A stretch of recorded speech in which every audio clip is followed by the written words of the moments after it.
I'm sorry about your mother. Thanks, Shiva. How are you feeling? Relieved, actually. She was in pain for so many years, it was only getting worse. You know what they say, death came as a friend. Yeah. And what a time. I know. What a time. What should we do? You need to take some time off. I can't. The fundraiser's tomorrow and the election's in 3 days. No time to put you in front of a camera. We'll do the fundraiser without you. There'll be 800 people there. I'll read your speech. They paid $1,200 a ticket. Your mother just died. They'll understand. Remember, no arguing. What do I do at home? Grieve the death of your mother. I can do that here. No, you can't. Give me your phone. What? Give me your phone. How will people get a hold of me? Landline. What about No texting? texting. What about social media? Stay off social media. I need the I'll news. tell you what's in the news. You're in the news. Your mother's death is all everyone's talking about. You don't want that kind of media attention right now. Maybe you're right. I'm always right. You've been running at 1,000 miles an hour. You need to take some time off. Trust me.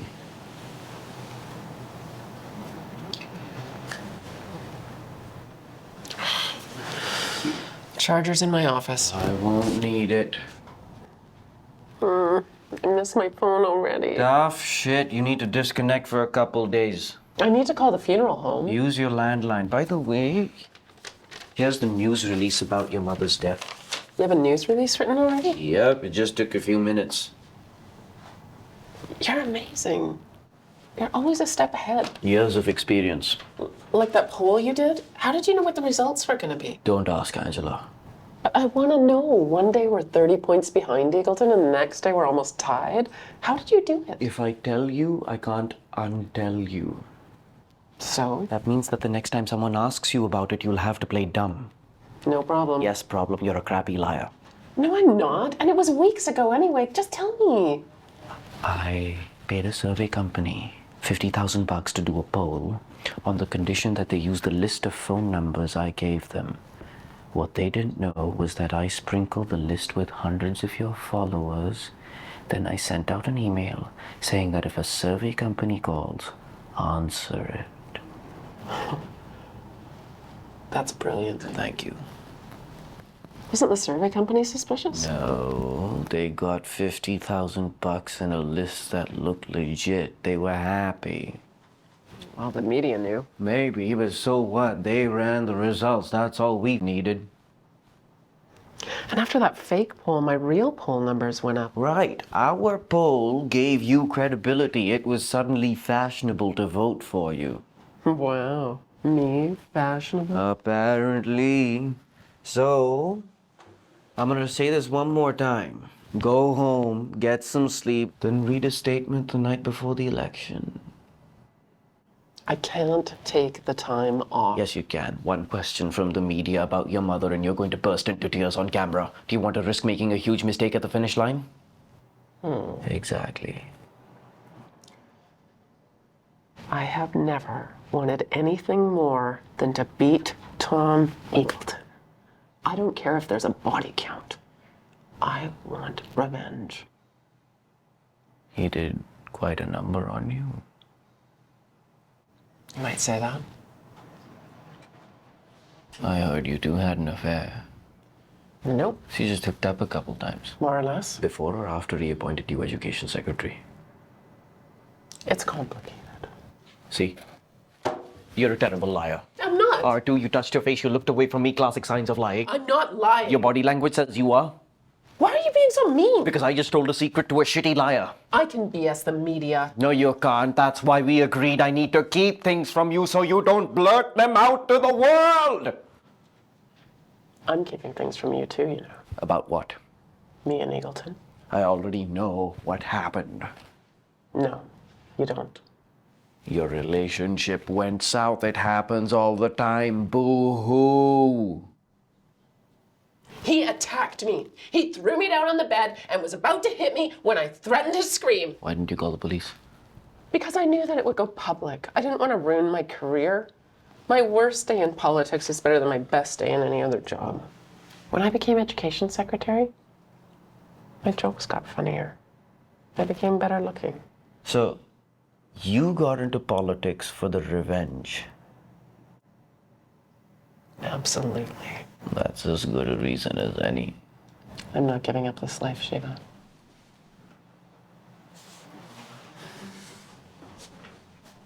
Once you fly that government jet, you're not going commercial anymore. There's no security line, no bag check. You just park and get straight on the plane. And once you're in the air, there's free food and booze. And once you land, there's a limo waiting to take you to your hotel. Flying commercial is for suckers. Now, there's a campaign slogan. Just make me a winner. I will. Just stop asking me so many goddamn questions.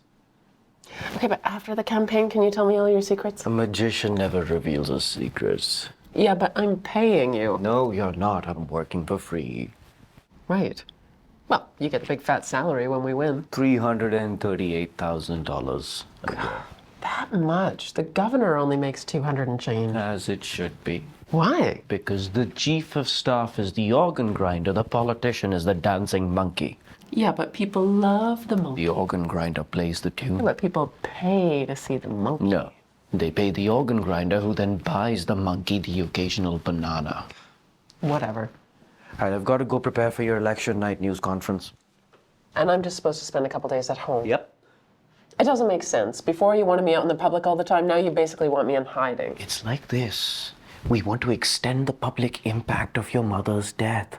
Right now, the election is on hold because everyone's waiting to hear from what you have to say. The spotlight is on you, not Tom Eagleton. I just want to know what you're doing behind my back. Better you don't. I figured some stuff out, you know. Like when our campaign office was all smashed up and you called the TV station a day later, saying some mysterious vandal had come in, hated me so much he just wrecked everything and wrote bitch in big letters on the wall. Oh, but mysteriously, our computers worked. We came in the next morning, turned them on, they worked just fine. Fine. It was me, and you should be grateful. It gave us 3 days of sympathetic news coverage. You were able to give the media plausible deniability. So, yeah, you're welcome. Thank you. My pleasure. You like public sympathy. It's a powerful vote getter. Why? Because voting is an emotional act. If we sympathize with someone, it means we understand them. It means we'll give them our vote, even if we don't agree with everything they say. So my mother's death is a big vote getter. I don't mean to be crass. Yeah, you were born crass. You've probably already got her obituary written. Actually, What? Seriously? yeah, goes with the news release.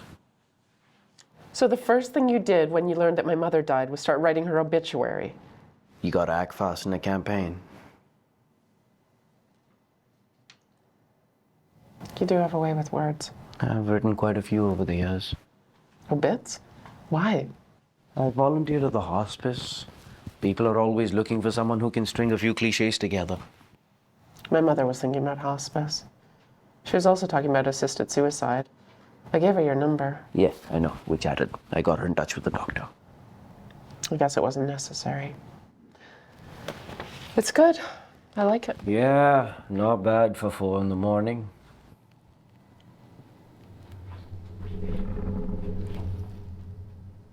You wrote this at 4 in the morning?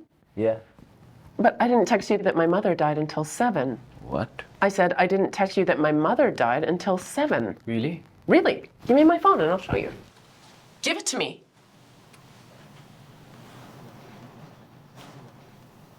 See? Right there. 7:03 a.m.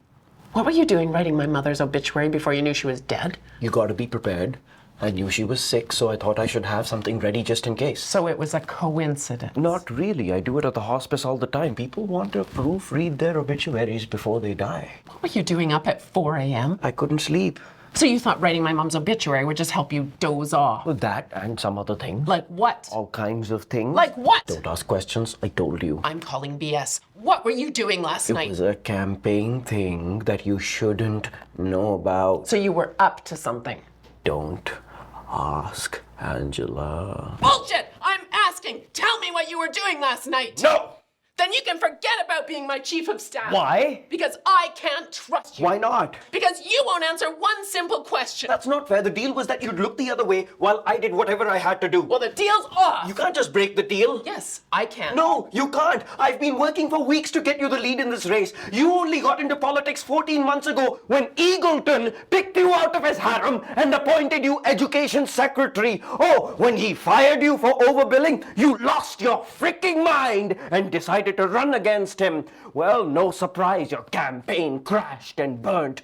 You were dead last when I rode to your rescue. And now you're 5 points up on Eagleton with 3 days to go, and you want to break the deal? That's not right! Yeah, well, when I met you, you were unemployed and broke, and no other campaign would hire you because they said you were a nasty, deceitful bastard who would take all the credit. Of course they'd say that! They're all jealous losers! All I do is win! All I want is a campaign manager who's not sneaking around all the time. But you like the results, right? Would you rather run things your way and lose? Well, no, you wouldn't!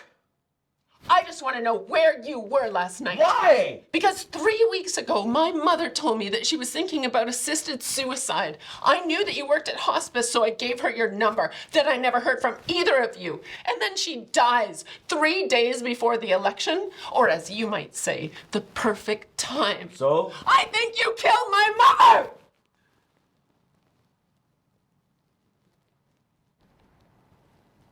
Is that what you're thinking?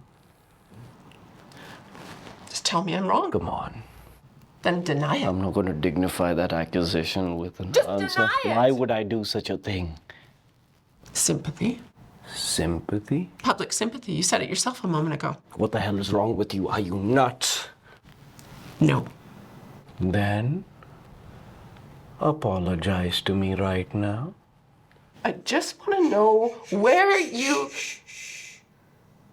Right now. I'm sorry. Do you mean it? Yes. What? I'm really sorry. I haven't slept in a week.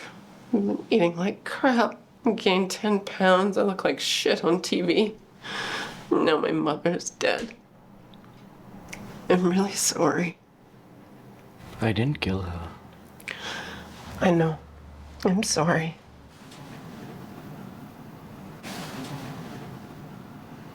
I didn't kill her. I know. I helped her. What? I helped her. Helped her what?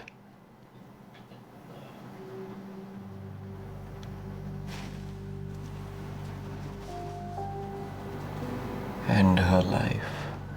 You what? She didn't want to tell you. She was afraid it was going to distract you. Are you kidding me? No.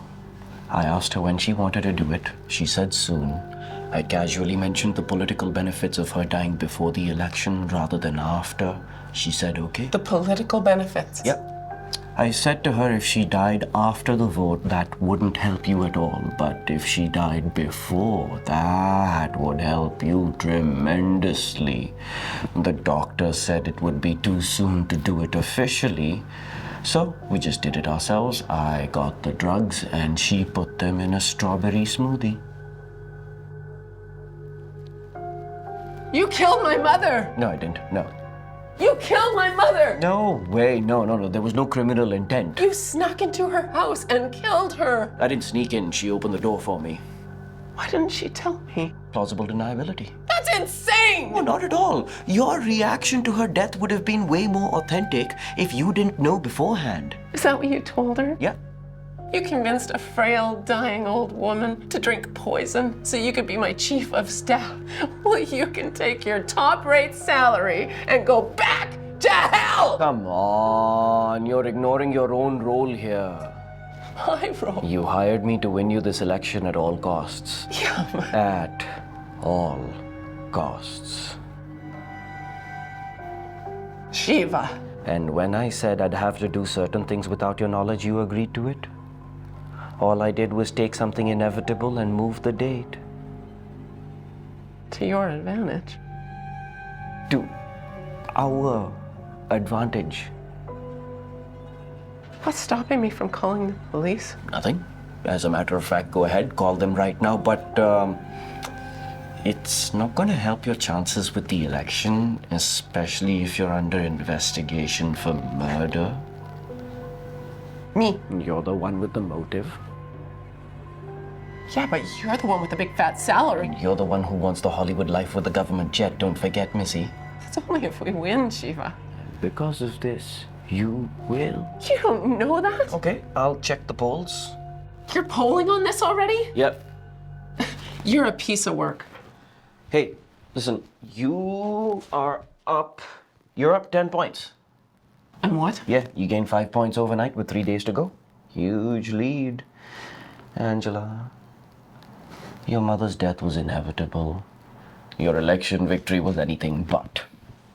Go ahead. Spin me in my moment of grief. I feel like I'm on a fucking tilt-a-whirl. Angela. I'm done with you. Fine, take the moral stand then. Drop out of the race, tell the media you're quitting, and let Tom Eagleton keep his job. If you disagree so much with what I did, then quit right now. Or you can move forward, accept what your mother did, and begin planning the next phase of your career. I didn't want to tell you this, but Eagleton's assistant texted me about an hour ago. She's probably going to offer to set up a transition team. And you're going to be given a security detail tonight in preparation for your victory. And you should probably start thinking about who's going to be in your cabinet. I've drawn up a list of candidates for you to look at. Of course you have. But you can't have it. Why not? Because there's one thing you gotta do first. What? Hire a chief of staff. Well, aren't you something?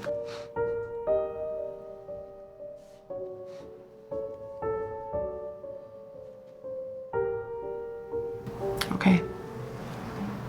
You can be my chief of staff. Thank you.